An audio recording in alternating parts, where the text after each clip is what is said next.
গুম নির্যাতনেও দমে যায়নি বিএনপি। মেধাবীদের নিয়ে দলকে পুনর্গঠন করার আহ্বান তারেক রহমানের। সসম্মানে বিদায় নিতে চাইলে সরকারকে দ্রুত নির্বাচন দেওয়ার আহ্বান মোশাররফের। যেই মানুষগুলো এত ঝড়ের পরেও দলটিকে ধরে রেখেছে, সেই মানুষগুলোকে আবার আমরা একত্রিত করতে চাই। দলকে যদি আমরা সঠিকভাবে পুনর্গঠন করতে না পারি, আমরা দেশকে পুনর্গঠন করতে পারবো না। সকল সংস্কার কিন্তু দিন তারিখ ঠিক করে দিয়ে সমাধান সম্ভব নয়। যদি এই সরকারকে শান্তিপূর্ণভাবে এবং সম্মানের সাথে বিদায় নিতে হয়, তাহলে অনতিবিলম্বে এই সংস্কার কাজ সমাধান করে নির্বাচন দিতে হবে। রাজনৈতিক দলগুলোর হুমকিতে ভয় না পেয়ে সরকারকে সংস্কার কাজে মনোযোগী হতে তাগিদ নাগরিক কমিটির। শুধুমাত্র রাজনৈতিক দলগুলোর হুমকি ধামকিতে সংস্কারের একটা বাস্তব রূপায়ণ না করে আপনারা ক্ষমতা ছেড়ে দিয়ে চলে যাবেন, এমন যদি হয় বাংলাদেশের ছাত্ররা নতুন কাউকে নিয়ে আসবে যারা বাংলাদেশের জন্য সংস্কারের পরিবেশ তৈরি করবে।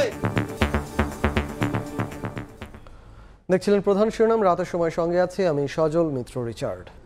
এবার অন্যান্য শীর্ষ সংবাদ।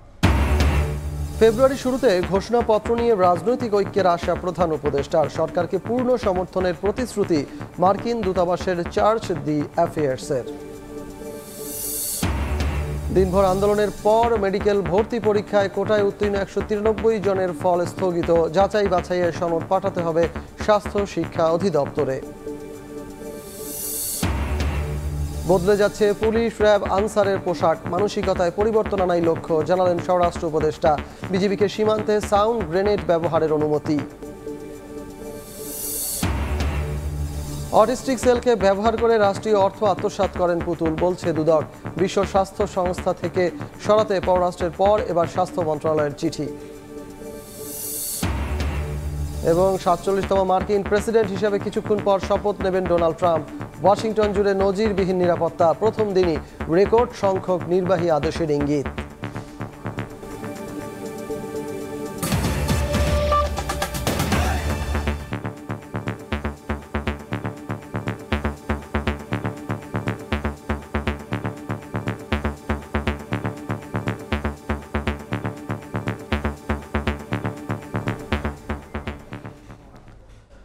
গুম, খুন, নির্যাতনেও দমে যায়নি বিএনপি। বিকেলে সদস্য নবায়ন কার্যক্রমের উদ্বোধন করে তারেক রহমান আরও বলেন, মেধাবীদের নিয়ে দলকে সংগঠিত করে রাষ্ট্র মেরামতের উদ্যোগ নিতে হবে। একই অনুষ্ঠানে মির্জা ফখরুল বলেন, রাষ্ট্র মেরামত করতে হলে বুদ্ধিবৃত্তিক রাজনীতি চর্চার বিকল্প নেই। আরেক অনুষ্ঠানে খন্দকার মোশাররফ বলেন, সসম্মানে বিদায় নিতে চাইলে অন্তর্বর্তী সরকারকে দ্রুত ভোট দিতে হবে। সদস্য সংগ্রহ না, সদস্য নবায়ন। দলে অনুপ্রবেশকারীদের ঠেকাতে কঠোর বার্তা দেওয়ার পরদিন নিজের নামে ফর্ম পূরণ করে নেতাকর্মীদের সদস্যপদ নবায়নের কার্যক্রম উদ্বোধন করলেন বিএনপির ভারপ্রাপ্ত চেয়ারম্যান তারেক রহমান।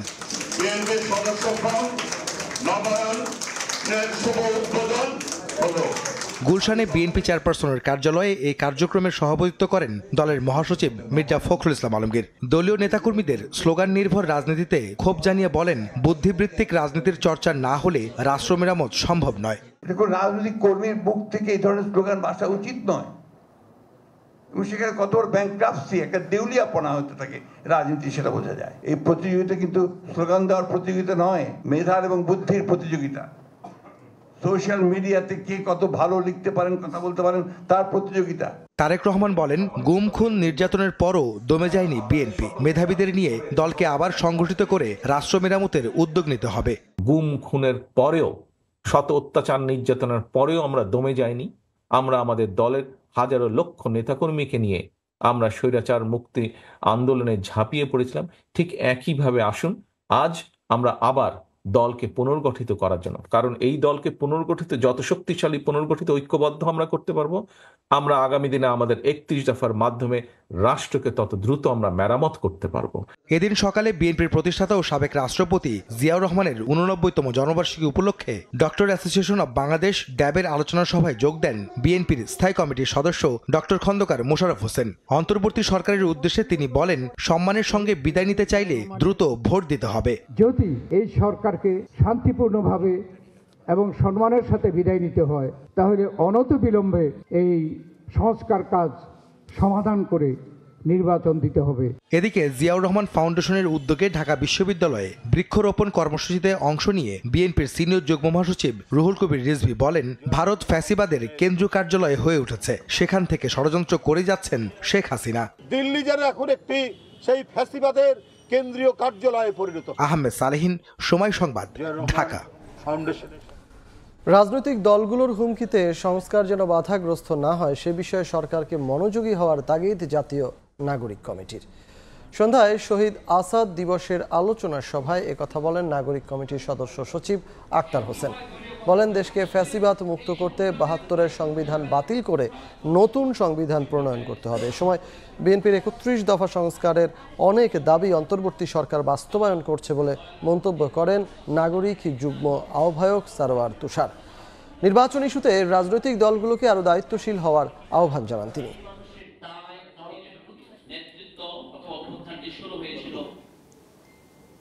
বিএনপির ৩১ দফার মধ্যে কমিশন গঠনের প্রচুর ওয়াদা আছে, এটা এই সরকারই করে ফেলতেছে, অনেকগুলো কমিশন হয়ে গেছে। সুতরাং বিএনপিকে জানুয়ারির আগে তাদের যে ৩১ দফা, এটা থেকে বেরিয়ে এসে এখন নতুন দফা দিয়ে হাজির হতে হবে যে অভ্যুত্থানের পরে আমরা এই রাজনীতি করব। যখন এই কথা বলা হয় শুধুমাত্র নির্বাচিত সরকারই সংস্কার করতে পারে, তখন আমরা স্পষ্ট করে বলি, নির্বাচিত সরকাররা বাংলাদেশে যা এসেছে তারা যত শতাংশ জনগণের ম্যান্ডেট নিয়ে এসেছিল তার থেকে কয়েক গুণ বেশি মানুষের, বলতে গেলে শুধুমাত্র ফেসিবাদীরা ব্যতি রেখে সকল মানুষের সমর্থন নিয়ে সরকারটি গঠিত হয়েছে। অতএব এই সরকারের সংস্কারের ম্যান্ডেট আছে কিনা সে প্রশ্ন করার আগে নিজেদের ভাবা দরকার, নিজেরা যখন ক্ষমতায় এসেছিলাম তখন কত শতাংশ মানুষের সমর্থন নিয়ে আমরা ক্ষমতায় এসেছিলাম। নির্বাচনে কেউ যেন কেন্দ্র বা ভোট বাক্স দখল করতে না পারে সেজন্য সামাজিক প্রতিরোধ গড়ে তোলার আহ্বান জানিয়েছেন সিইসি এএমএম নাসির উদ্দিন। সাভারে ভোটার তালিকা হালনাগাদ কার্যক্রমের উদ্বোধনী অনুষ্ঠানে তিনি এই আহ্বান জানান। বলেন, ভোটের অধিকার প্রতিষ্ঠায় সবাইকে ঐক্যবদ্ধ থাকতে হবে। ত্রয়োদশ জাতীয় সংসদ নির্বাচনকে সামনে রেখে সারা দেশে বাড়ি বাড়ি গিয়ে ভোটার তালিকা হালনাগাদ ২০২৫-এর কার্যক্রম শুরু হয়েছে। ২ সপ্তাহ ধরে নতুন, বাদ পড়া ও মৃত ভোটারদের তথ্য জোগাড় করবেন ৬৫,০০০ তথ্য সংগ্রহকারী।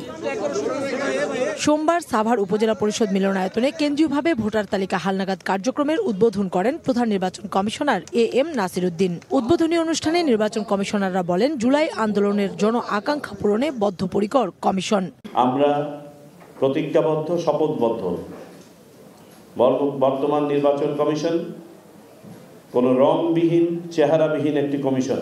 আপনাদের সচেতনতার উপরেই নির্ভর করবে যে আমাদের ভোটার তালিকা কতটুকু শুদ্ধ হলো। একজন সাধারণ ভোটারকে অন্তত ভোটের দিন জনপ্রতিনিধি নির্বাচনের ক্ষমতা আছে, এই উৎসাহ, উদ্দীপনা, গর্ব নিয়ে যাতে সে ভোট দিতে পারে।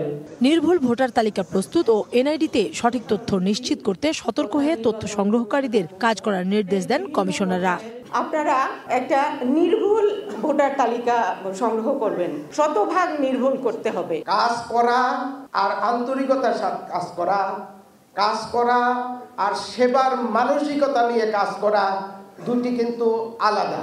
ভোটের অধিকার প্রতিষ্ঠায় জনগণকে পাশে চেয়ে সিএসি বলেন, অধিকার প্রতিষ্ঠার প্রথম ধাপের কাজ শুরু। ভোটের দিন যাতে কেউ আপনার অধিকার হরণ করতে না পারে, কেউ যাতে ভোট কেন্দ্র দখল করতে না পারে, ভোটের বাক্স কেড়ে নিতে না পারে, আপনাকে অযাচিতভাবে ইনফ্লুয়েন্স করতে না পারে ভোটারদেরকে, সেই জনপ্রতিরোধ গড়ে তুলতে হবে আমাদের।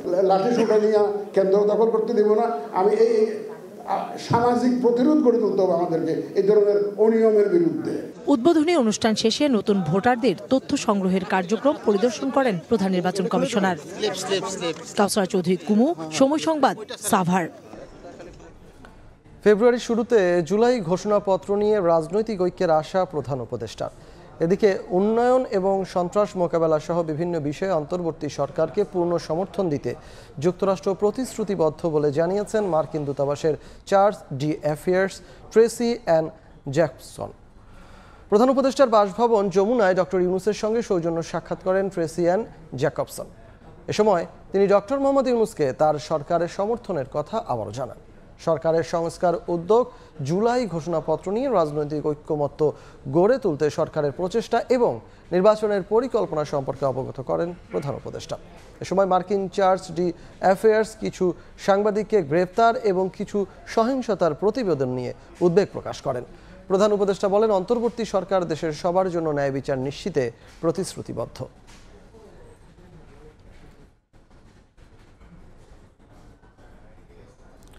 পুলিশ, র্যাব ও আনসার বাহিনীর পোশাক পরিবর্তনের সিদ্ধান্ত নিয়েছে অন্তর্বর্তী সরকার। তাদের মানসিকতার পরিবর্তন করতে এই পদক্ষেপ বলে জানিয়েছেন স্বরাষ্ট্র উপদেষ্টা জাহাঙ্গীর আলম চৌধুরী। এদিকে বর্ডার গার্ড বাংলাদেশ বিজিবিকে টিয়ার শেল ও সাউন্ড গ্রেনেড কেনা এবং ব্যবহারের অনুমতি দিয়েছে সরকার। সচিবালয়ে আইন শৃঙ্খলা সংক্রান্ত উপদেষ্টা কমিটির বৈঠকে পুলিশ, র্যাব ও আনসার বাহিনীর জন্য নতুন পোশাক চূড়ান্ত করা হয়। বৈঠক শেষে স্বরাষ্ট্র উপদেষ্টা বলেন, তাদের মানসিকতার পরিবর্তন আনতেই বাহিনী তিনটির পোশাক পরিবর্তনের সিদ্ধান্ত হয়েছে, যা ধীরে ধীরে কার্যকর হবে। ইমপ্লিমেন্ট হবে তো আস্তে আস্তে, একসাথে তো সবাইরে পড়া যাবে না। পোশাকের সাথে সাথে সবকিছু, মন মানসিকতা সবকিছুর পরিবর্তন দেয়। এদিকে বাংলাদেশ ভারত সীমান্তে চলমান উত্তেজনাকর পরিস্থিতির প্রেক্ষাপটে বিজিবিকে টিয়ার শেল ও সাউন্ড গ্রেনেড কেনা এবং ব্যবহারের অনুমতি দেওয়ার কথাও জানান উপদেষ্টা। আমরা তাদের এখনো পারমিশন দিয়ে দিয়েছি এবং খুব তাড়াতাড়ি এই জিনিসগুলি ক্রয় করা হবে। পরিস্থিতি হলো তারা ডিকটেট করবে কোন সময় কোনটা ব্যবহার হবে। দেশে এখনো ৩৩,৬৪৮ জন বিদেশি অবৈধভাবে বসবাস করছেন জানিয়ে স্বরাষ্ট্র উপদেষ্টা জানান, ৩১ জানুয়ারির মধ্যে প্রয়োজনীয় কাগজপত্র জমা দিয়ে বৈধ না হলে তাদের বিরুদ্ধে আইনগত ব্যবস্থা নেবে সরকার। ৩১ জানুয়ারির পর আমরা তাদের বিরুদ্ধে আইনানুগ ব্যবস্থা নিব। প্রসূন আশিস, সময় সংবাদ, ঢাকা। সংবাদ মাধ্যম সত্য প্রকাশ করলে ফ্যাসিবাদ তৈরি হতো না বলে মন্তব্য করেছেন জামায়াতে ইসলামের আমির ডাক্তার শফিকুর রহমান।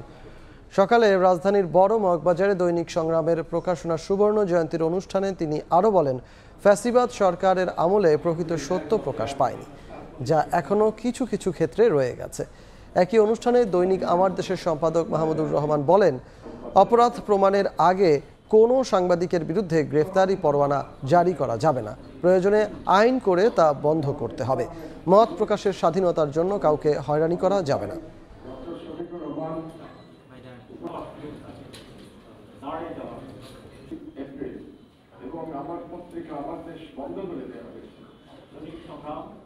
মত প্রকাশের স্বাধীনতা থাকতে হবে। মত প্রকাশের স্বাধীনতার জন্য কাউকে হয়রানি করা যাবে না। বর্তমান সরকারের আইন করে দিতে হবে যে কোনো সাংবাদিককে মামলায় গ্রেফতারি পরোয়ানা দেওয়া যাবে না বিচার সমাপ্ত হওয়ার আগে পর্যন্ত। অনেকেই সত্যকে সত্য হিসাবে তুলে না ধরে ফেসিবাদের সাথে আপোষ করেছিল। ফেসিবাদী আমলে এটা একেবারেই হয়নি। এখনও তার কিছু কালো ছায়া আমরা লক্ষ্য করি। জাতির দর্পণ হিসাবে সংবাদপত্র এবং বিভাগ হিসাবে সাংবাদিকরা ভূমিকা পালন করতেন। ফেসিবাদী শাসন এইভাবে জাতির উপর জেঁকে বসতে পারত না। যিনি যেভাবে বলেছেন, যিনি যেভাবে লিখেছেন, তারটা হুবহু সেইভাবে তুলে ধরতে হবে। রাতের সময় আরও থাকছেন, ইয়াঙ্গুন থেকে ফেরার পথে বাংলাদেশের 4 জাহাজ আটকে দেয় আরাকান আর্মি। 2 দিন পর ছাড়া পেল 3টি পণ্য নিয়ে এখনও আটকে আছে একটি। বাণিজ্যের ভাগ চায় দাবি ব্যবসায়ীদের। মেডিকেল ভর্তি পরীক্ষায় কোটায় উত্তীর্ণ 193 জনের ফলাফল স্থগিত করা হয়েছে। সন্ধ্যায় স্বাস্থ্য শিক্ষা অধিদপ্তরের মহাপরিচালক বিষয়টি জানিয়েছেন।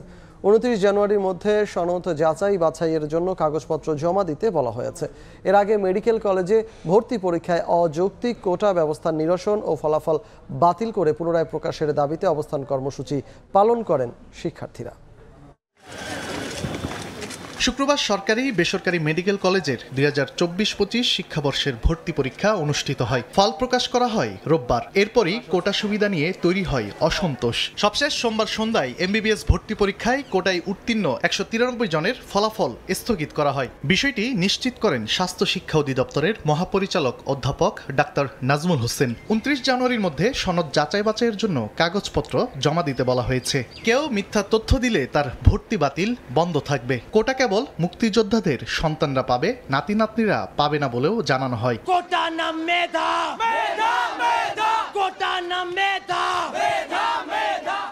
এর আগে সকাল 11:30টার দিকে রাজধানীর কেন্দ্রীয় শহীদ মিনারে জড়ো হন শিক্ষার্থীরা। কোটা বাতিলের দাবিতে দেওয়া স্লোগানে মুখর হয়ে ওঠে শহীদ মিনার প্রাঙ্গণ। কোটার কারণে প্রকৃত মেধাবীরা বঞ্চিত হচ্ছেন উল্লেখ করে শিক্ষার্থীরা জানান, চিকিৎসক হতে চাইলে যোগ্যতার কোনো বিকল্প নেই। যতই কোটাবদ্ধ থাকবে ততই বৈষম্য আরো বাড়বে। সঠিক মূল্যায়নটা না হচ্ছে, তাহলে আপনারা কিভাবে কোয়ালিটি ডক্টর ডিজার্ভ করে? প্রথম ধাপে আমার দায়িত্ব হচ্ছে শ্রেষ্ঠ যে স্টুডেন্ট, দেশের শ্রেষ্ঠ স্টুডেন্টদের শ্রেষ্ঠ প্রফেশনের জন্য বাছাই করা। একজন স্টুডেন্ট যার কোনো যোগ্যতাই নেই, যে হয়তো মেডিকেল ভর্তি পরীক্ষায় পাশও করবে না, কিন্তু কোটার কারণে কি হচ্ছে 37 পেয়ে একজন মেডিকেলে সিট পেয়ে যাচ্ছে। এটা দ্বারা ভবিষ্যতে চিকিৎসা হবে, মানুষের চিকিৎসা করবে, তারা কেমন চিকিৎসা হবে? শিক্ষার্থীরা জানান, মুক্তিযুদ্ধ ও মুক্তিযোদ্ধাদের অসম্মান কিংবা বিরোধিতা নয়, শিক্ষা ব্যবস্থায় পরিবর্তন ও মানসম্মত চিকিৎসক গড়ে তোলার জন্যই তাদের এই লড়াই। তানভীর হাসান মেঘ, সময় সংবাদ, ঢাকা। চাকরিতে বয়সসীমা 35 করার দাবিতে আবারও রাজপথে চাকরি প্রত্যাশীরা। সোমবার দুপুরে শাহবাগ থেকে সচিবালয় অভিমুখে মিছিল নিয়ে গেলে পুলিশের বাধার মুখে শিক্ষা ভবনের সামনে অবস্থান নেন আন্দোলনকারীরা। পরে প্রশাসনের আশ্বাসে রাজু ভাস্কর্যের সামনে এসে দাবির পক্ষে স্লোগান দেন তারা। তাদের অভিযোগ, সরকারি চাকরিতে আবেদনের বয়সসীমা পুরুষদের ক্ষেত্রে 35 ও নারীদের ক্ষেত্রে 37 বছরের সুপারিশ করা হলেও সরকার অযৌক্তিকভাবে 32 বছরকে বয়সসীমা করে গেজেট প্রকাশ করেছে। এতে নিজেদের গঠিত কমিশনের সুপারিশকেই অপমান করা হয়েছে বলে মন্তব্য করেন আন্দোলনকারীরা। স্বাস্থ্য মন্ত্রণালয়ের অটিস্টিক সেলকে ব্যবহার করে ভুয়া প্রকল্পের নামে রাষ্ট্রের বিপুল অর্থ আত্মসাৎ করেছে শেখ হাসিনা কন্যা সাইমা ওয়াজেদ পুতুল। এমনটা দাবি করে দুদক বলছে, বিশ্ব স্বাস্থ্য সংস্থার বাংলাদেশ প্রতিনিধিত্বের মাধ্যমে তিনি দেশের ভাবমূর্তি ক্ষুণ্ণ করছেন।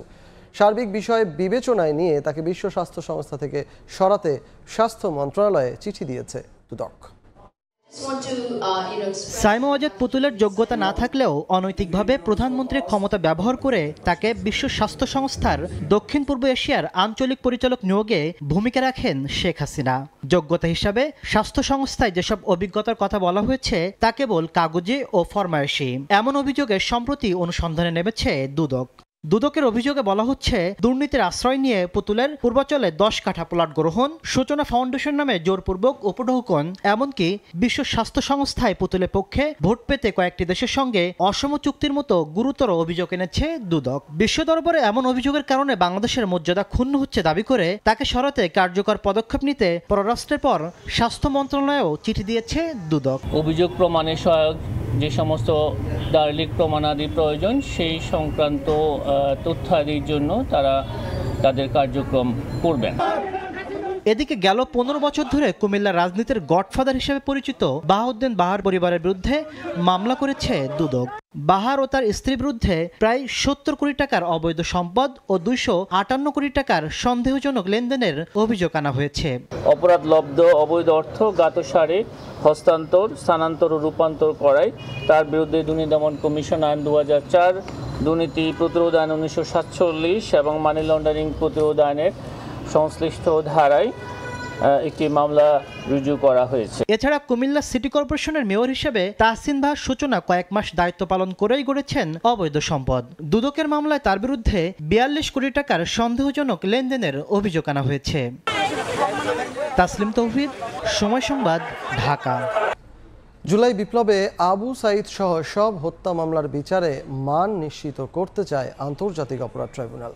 রংপুরে আবু সাঈদ হত্যার ঘটনাস্থল পরিদর্শন শেষে সাংবাদিকদের কথা বলেন সংস্থাটির প্রসিকিউটর ব্যারিস্টার SM মইনুল করিম। সাক্ষ্য গ্রহণ ও তথ্য উপাত্তে প্রাথমিক সত্যতা পেলে অভিযোগটি মামলা হিসেবে গ্রহণ করা হবে বলেও জানান তিনি।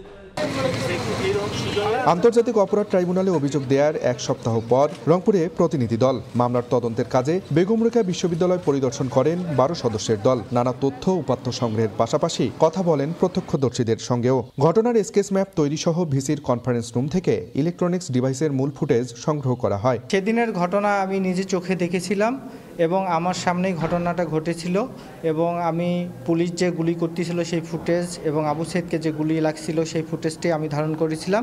যারা এই হত্যাকাণ্ডের সাথে সংশ্লিষ্ট তাদের সবার যেন সর্বোচ্চ শাস্তি নিশ্চিত করতে পারে। ট্রাইব্যুনালের প্রসিকিউটর জানান, তদন্তে প্রাথমিক সত্যতা পেলেই অভিযোগটি মামলা হিসেবে গ্রহণ করা হবে। আবু সাঈদ যেখানে শহীদ হয়েছে সেই স্পট ভিজিটে এবং এখানকার তথ্য উপাত্ত এগুলো সংগ্রহ করার জন্য, প্লাস যারা ভিকটিম এবং ওই সময়ে চাক্ষুষ সাক্ষী ছিলেন তাদের স্টেটমেন্ট নেয়ার জন্য এসেছি। পরিবারের সদস্য ও বেগম রোকেয়া বিশ্ববিদ্যালয়ের উপাচার্য জানান, আবু সাইদ হত্যা মামলার 5 মাস পেরিয়ে গেলেও এখনো আসামিরা ধরাছোঁয়ার বাইরে। প্রত্যাশা করেন আন্তর্জাতিক অপরাধ ট্রাইব্যুনালের মাধ্যমে সুষ্ঠু বিচার নিশ্চিতের। বাংলাদেশের সর্বোচ্চ মহল যদি এই জায়গা থেকে সঠিক বিচার পাওয়া যাবে, ওই জন্যই আমরা ওইখানে অভিযোগ দিয়েছি।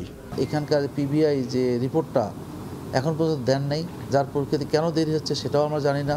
এই মামলাটা জাতি যেভাবে প্রত্যাশা করছে সেই দৃষ্টিকোণ থেকে আইসিটি তার অবদান রাখবে বলে আমি মনে করি। আবু সাইদ ছাড়াও রংপুরে জুলাই আন্দোলনের হতাহতদের ঘটনার তথ্য উপাত্ত সংগ্রহ করবেন তদন্ত দল। আব্দুর রশিদ জীবন, সময় সংবাদ, রংপুর। রাখাইন নিয়ন্ত্রণে নিয়ে নাফ নদীর মিয়ানমার অংশে নৌ চলাচলের নিষেধাজ্ঞা জারি করে আরাকান আর্মি। এর মধ্যে ইয়াঙ্গুন থেকে আমদানি পণ্য নিয়ে ফেরার পথে বাংলাদেশের 4টি জাহাজ নিয়ন্ত্রণে নেয় তারা। দুদিন পর বিজিবির চেষ্টায় 3টি জাহাজ টেকনাফ বন্দরে ফিরিয়ে আনা সম্ভব হয়েছে। এখনও আটকে আছে একটি। চেম্বার অব কমার্সের দাবি, আরাকান আর্মি এখন সীমান্ত বাণিজ্যে ভাগ বসাতে চায়। বিস্তারিত সুজাউদ্দিন রুবেলের রিপোর্টে। বাংলাদেশ মিয়ানমার সীমান্তের নাফ নদী, ওপারের রাখাইনের মংডু ও আখিয়াব নদী বন্দরের সঙ্গে বাণিজ্যিক কার্যক্রমের প্রধান করিডোর এপারে টেকনাফ স্থলবন্দর। এই বন্দর দিয়ে যেমন পণ্য আমদানি হয়, তেমনি রপ্তানিও হয়। কিন্তু মিয়ানমারের সংঘাতময় পরিস্থিতিতে আমদানি রপ্তানি কার্যক্রম অনেক দিন ধরে স্থবির। মাসের মধ্যে যদি 40টা জাহাজ আসলে এখন 4টে আসে না। এখন শুধু রেঙ্গুন থেকে আসে, আজকে পন্ডু 2 জায়গা থেকে বন্ধ। এটা আরাকান আর্মির দখলে হওয়ার কারণে এদিক থেকে মালামাল আসতেছে না।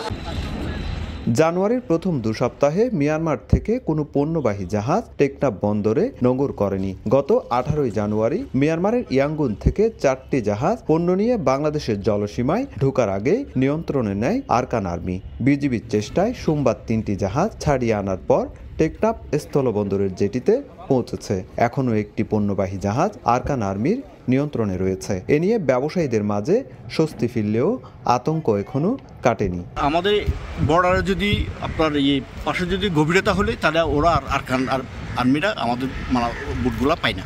এদের সাথে হয়তো আমাদের ব্যবসায়ীদের একটা বোঝাপড়া, সরকারের হয়তো একটা বোঝাপড়া, এজন্য জাহাজ এরা মুক্তি দিছে। চেম্বার অব কমার্স বলছে, বাংলাদেশ মিয়ানমার সীমান্তে নাফ নদীতে এখন বাণিজ্যের মধ্যে ভাগ বসাতে চায় আরাকান আর্মি। মাঝে মধ্যে কিছু বুট আসছে পণ্য নিয়ে, সেক্ষেত্রেও সমস্যার সম্মুখীন হতে হচ্ছে আরাকান আর্মিদেরকে। ওইখানকার ব্যবসায়ীরা ম্যানেজ করে আসতে হচ্ছে। এটা একটা আমাদের জন্য বড় ধরনের একটা নেতিবাচক প্রভাব পড়েছে ব্যবসায়ীর ক্ষেত্রে। 2023-24 অর্থ বছরে 23 জুলাই থেকে ডিসেম্বর পর্যন্ত টেকনাফ স্থলবন্দর থেকে সরকার রাজস্ব আদায় করে 257 কোটি টাকা। সেখানে 2024-25 অর্থ বছরের জুলাই থেকে ডিসেম্বর পর্যন্ত রাজস্ব আদায় হয় মাত্র 87 কোটি টাকা। সুজাউদ্দিন রুবেল, সময় সংবাদ, কক্সবাজার। কাঁচামাল আমদানিতে শুধু শুল্ক ও বন্ড সুবিধা না থাকায় এগোতে পারছে না দেশের ফার্নিচার শিল্প। ব্যবসায়ীদের এমন আক্ষেপের বিপরীতে বাণিজ্য উপদেষ্টার মন্তব্য, এলডিসি উত্তরণকে সামনে রেখে পণ্যের মান ও বৈচিত্র্য বাড়ানোর ওপর জোর দিতে হবে। সরকারি সহায়তার ওপর তাকিয়ে না থেকে বাড়াতে হবে নিজস্ব সক্ষমতা।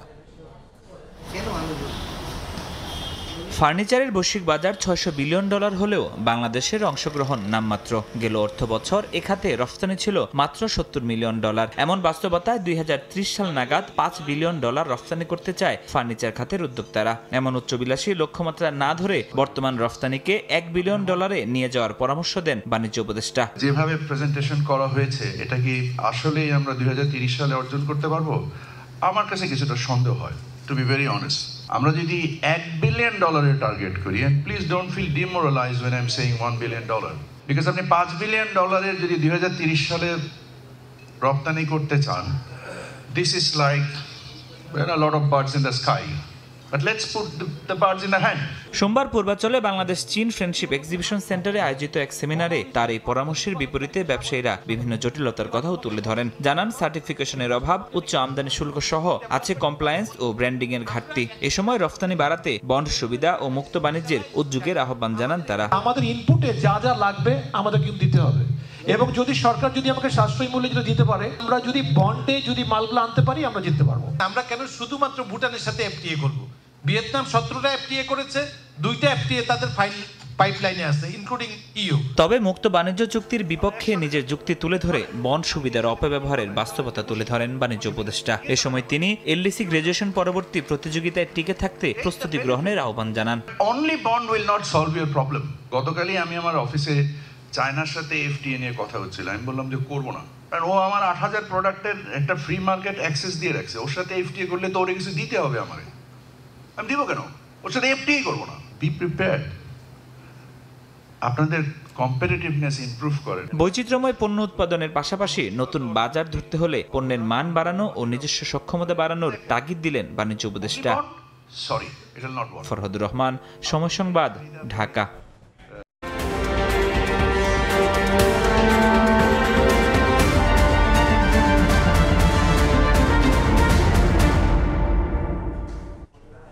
ডোনাল্ড ট্রাম্পের শপথ গ্রহণ প্রসঙ্গ।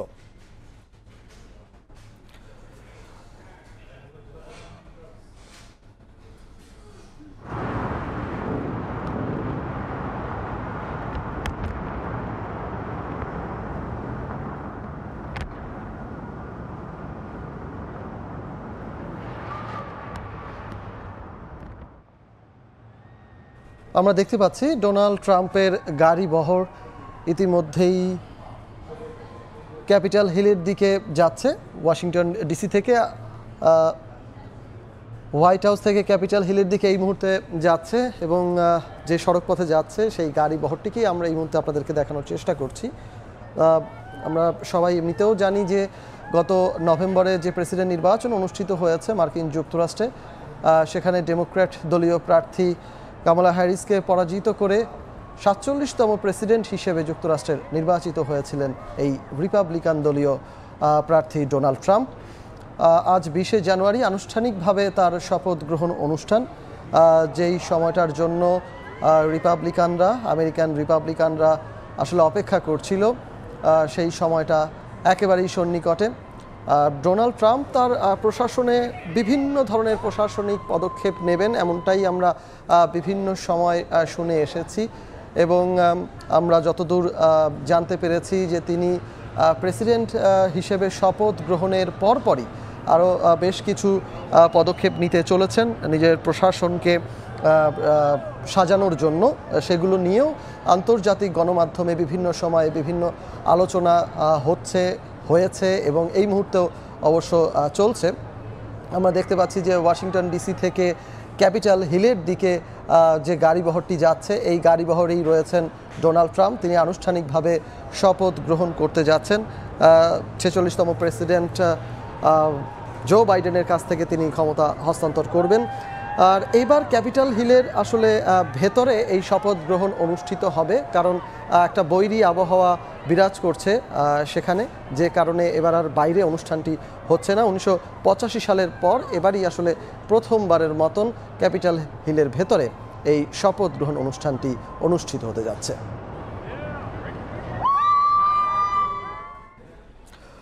ওয়াশিংটন ডিসি থেকে এই মুহূর্তে ক্যাপিটাল হিলের দিকে রয়েছে ডোনাল্ড ট্রাম্পের গাড়িবহর। তিনি শপথ গ্রহণ অনুষ্ঠানে শপথ নিতেই যাচ্ছিলেন।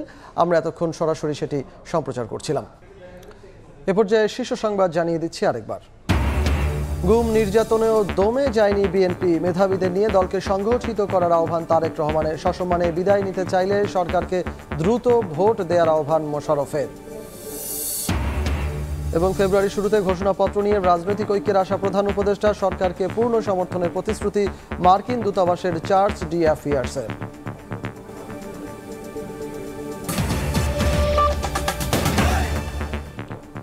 এই ছিল রাতের সময়ের সঙ্গে থাকুন সময়।